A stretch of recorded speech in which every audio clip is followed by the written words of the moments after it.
Salut les gars, je reviens aujourd'hui parce que j'avais vraiment envie de vous partager mon expérience sur la communication animale. Cette vidéo aura donc deux parties, ici vous allez voir mon avis sur la communication animale et sur l'expérience avec Vénus. Et il y aura donc une deuxième partie sur l'expérience avec Bixty. Et dans la partie 2, je vous mettrai la petite conclusion et du coup mon ressenti sur tout ça. J'avais entendu parler de la communication animale il y a maintenant bien longtemps, j'avais toujours été très sceptique. Je m'étais dit que la seule façon de me convaincre c'était de tester. Comme vous savez, j'aime beaucoup me faire mon propre avis sur les choses. J'avais vu quelques vidéos sur le sujet d'ailleurs qui m'avaient beaucoup plu. J'avais déjà eu des retours dans ma famille de personnes qui avaient fait faire des communications animales et ça avait été vraiment bluffant. C'est du coup un outil, on va dire, qui peut être très utile pour avoir des réponses à certaines questions, cibler d'éventuelles douleurs physiques ou voire même de retrouver des animaux perdus ou autres. Alors au début j'étais un petit peu sceptique comme je vous l'ai dit, c'est une pratique que j'avais beaucoup de mal à imaginer. J'ai toujours su que les animaux et les hommes n'étaient pas si éloignés que ça, je le vois tous les jours dans ma vie avec mes chevaux, mais j'arrivais pas et j'arrive même toujours pas à penser qu'on puisse réellement communiquer. Alors c'est vrai que j'y connais pas grand chose sur les méthodes de communication animale et c'est vrai que ça m'intrigue un peu, donc si certains d'entre vous pratiquent et veulent m'éclairer, vous avez les commentaires juste en dessous. En fait je pouvais pas m'empêcher de penser que c'était fake et que les personnes qui faisaient ça ils voulaient juste dire aux gens ce qu'ils voulaient entendre.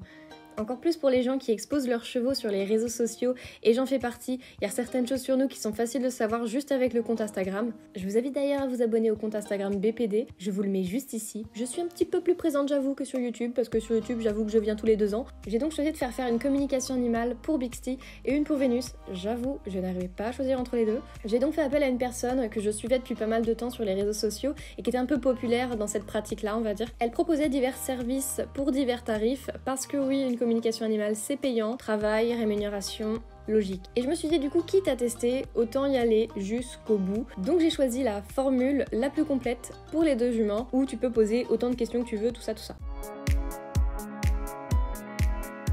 J'ai donc reçu les comptes rendus des 2 communications animales. Les 2 étaient du coup en plusieurs parties. Pour les 2 juments, j'ai posé des questions banales, genre comment elles vont, comment elles se sentent chez moi, et après j'ai fait des questions un peu plus personnalisées. Donc dans la première partie, la personne qui a fait la communication animale a donné son ressenti par rapport aux photos. Donc en gros, comment elle perçoit l'animal via les photos. Donc pour ce qui est de Vénus, sur la première partie, ce qui est ressorti, c'est que Véven c'était une ponette intelligente, curieuse et maline, ce qui est clairement totalement vrai, c'est comme ça que moi je l'aperçois aussi. On part bien sûr du principe que cette personne ne connaît absolument pas Vénus. Elle dit donc que la ponette elle se sent bien chez moi, donc elle dit ensuite qu'elle ressent comme un soulagement, que Vénus a eu comme une seconde vie aux côtés de sa gardienne, donc sa gardienne c'est moi. Elle dit que Vénus a besoin d'avoir des repères stables, qu'en gros je lui apporte la stabilité et la confiance qu'elle a besoin, mais que aussi je pouvais lui amener du stress parfois à cause de mes émotions. Ensuite elle dit que Vénus est émotive et sensible et qu'elle ressent toutes mes émotions et mes énergies. Et elle dit, je cite, Vénus m'indique que parfois sa gardienne se pose trop de questions et elle doit être plus libre dans sa tête. Je vous propose d'aller voir la vidéo intitulée La culpabilité équestre et je pense que vous allez sûrement être d'accord avec Vénus.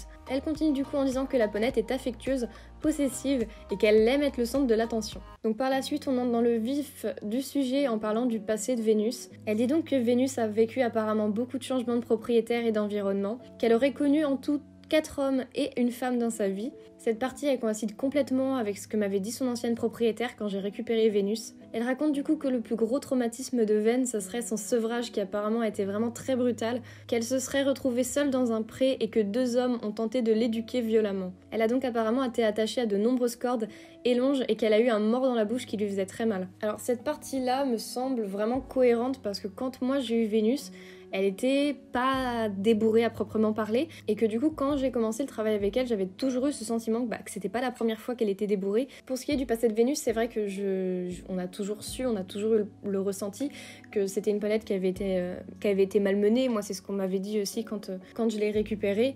Et ça se voyait, très clairement ça se voyait. Vénus en arrivant chez moi, je ne pouvais pas l'approcher avec un stick dans les mains, c'était pas possible, elle commençait à paniquer. Voilà, faut savoir que Vénus, quand elle a été récupérée par ses anciens propriétaires, elle était quasiment à l'état sauvage en fait. Et c'est ses anciens propriétaires qui ont fait une énorme partie du travail avec elle et qui lui ont apporté la confiance. Comme ça a été dit précédemment, Vénus c'est une ponette qui a besoin d'avoir des repères stables et je pense que c'est vraiment un poney qui avait besoin d'avoir un propriétaire pour elle toute seule, parce qu'avant elle était dans un élevage. Elle a tellement besoin d'attention cette ponette que même moi des fois j'ai l'impression de pas réussir à lui en amener autant, alors que pourtant j'ai seulement elle et Bixty, et c'est une ponette du coup qui a vraiment besoin d'avoir sa propriétaire et qu'on s'occupe que d'elle, voilà.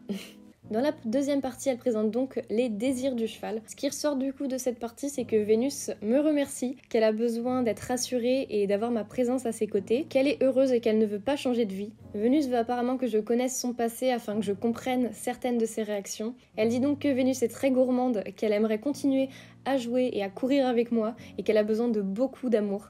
Pour la conclusion de la communication avec Vénus, la personne du coup qui a fait la communication a dit que Vénus est un petit peu timide au début et que certains sujets étaient encore très douloureux pour elle. Vénus a vécu beaucoup de traumatismes mais elle a beaucoup avancé depuis. Elle a apparemment dégagé beaucoup de force durant la séance, ce qui a beaucoup impressionné la personne qui a réalisé la communication. La conclusion est donc que Vénus a beaucoup évolué, qu'elle a réappris à s'exprimer et à ne plus contenir ses émotions. Elle a appris à faire confiance aux humains et aujourd'hui, elle est heureuse. Vous avez donc eu une partie du compte-rendu de la communication animale réalisée avec Vénus. Ce qui est ressorti du coup de cette communication, ça me confirme moi tout ce que je pensais. Mais c'est vrai que c'est vraiment bluffant quand quelqu'un qu'on ne connaît pas, qui ne connaît pas nos animaux, arrive à faire une description aussi détaillée. Parce que comme je vous l'ai dit, tout ce qu'elle évoque, c'est exactement comment moi je perçois Vénus tous les jours. Le plus important pour moi, c'est de savoir que ma ponette, elle est heureuse tout simplement. Ça a pu du coup m'éclairer un petit peu par rapport à son passé. On a toujours su que Vénus, c'est une ponette qui avait été malmenée, de toute façon ça se voit. Et ça se voit plus vraiment au jour d'aujourd'hui. Je pense que, comme ça a été dit dans la communication, elle a beaucoup avancé. Vénus, c'est une ponette qui a pas tout le temps eu la vie facile. Je ne savais pas du tout, du coup, que ça pouvait être par rapport à son sevrage. Ça explique ce besoin d'amour qu'elle a, ce besoin de se rattacher à quelqu'un. Même par rapport à son éducation, ça se voit que c'est un poney qui a été un peu brusqué. Donc voilà, mais comme je vous l'ai dit, le plus important, c'est qu'elle est bien. Voilà, c'est qu'elle est bien, qu'elle est heureuse. Je pense que c'est ce que tous les propriétaires ont envie de savoir, ont besoin de savoir. Donc voilà, j'espère que cette petite vidéo vous aura plu après plus d'1 an de non-activité sur cette chaîne. N'hésitez pas du coup à dire en commentaire si ça vous intéresse que je fasse la deuxième partie. De toute façon, je pense que je la ferai un jour ou l'autre, ça c'est sûr. Voilà, la deuxième partie, ça sera un petit peu plus fort niveau émotion parce qu'il y a eu des choses un petit peu plus personnelles, on va dire.